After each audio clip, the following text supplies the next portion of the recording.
അതൊക്കെ പറഞ്ഞ് കയറി നിൽക്കുന്നൊക്കെ. ഇതാണ് നാടുകാണി. നമ്മൾ എപ്പോഴും കണ്ടുകൊണ്ടിരിക്കുന്ന നാടുകാണിയിലേക്കുള്ള വഴിയാണ്. ഇവിടുന്ന് ഏകദേശം 10 കിലോമീറ്റർ ആണ് നാടുകാണിക്കുള്ളത്. ബാക്കി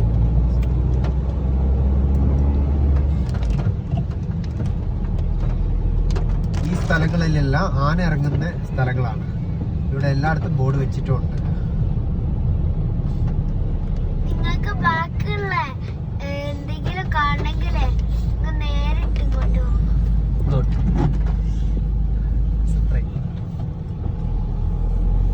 ബാക്കി കാഴ്ചകൾ നേരിട്ട് വന്നാൽ നല്ല കാഴ്ച കാണും. ഇവിടെയൊക്കെ മരങ്ങൾ വീത്തിട്ടിക്കാണ് ആന വന്നിട്ട്. ഇവിടൊക്കെ നമ്മൾ ഈ തകർന്ന് ഈ വീട് കിടക്കുന്നതൊക്കെ നമ്മുടെ പായസം വെക്കുന്ന മുളേരിയല്ലേ, മുളേരിയാണ് ഈ വീട് കിടക്കുന്നത്. ഇവിടെ മരം വരെ വീട് കിടക്കുന്നുണ്ട്. കൊടകിലെ ബാംബു ഫോറസ്റ്റിനേക്കാളും ബാംബൂസ് ഉണ്ട് ഇവിടെ. അത് മാത്രമല്ല ഈ റോഡ് കുറച്ച് ഡേഞ്ചർ ആണ്, പ്രത്യേകിച്ച് മഴക്കാലത്ത്.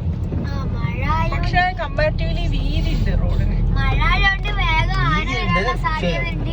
അപകട സാധ്യത കണക്കിലാക്കിയിട്ടാണ് നമ്മള് ഇവിടേക്ക് വരേണ്ടത്. മുളേരി ആയിരുന്നു. ഇവിടെ വീട് കിടക്കുന്നതെല്ലാം മുളേരിയുടെ മുളകാണ്.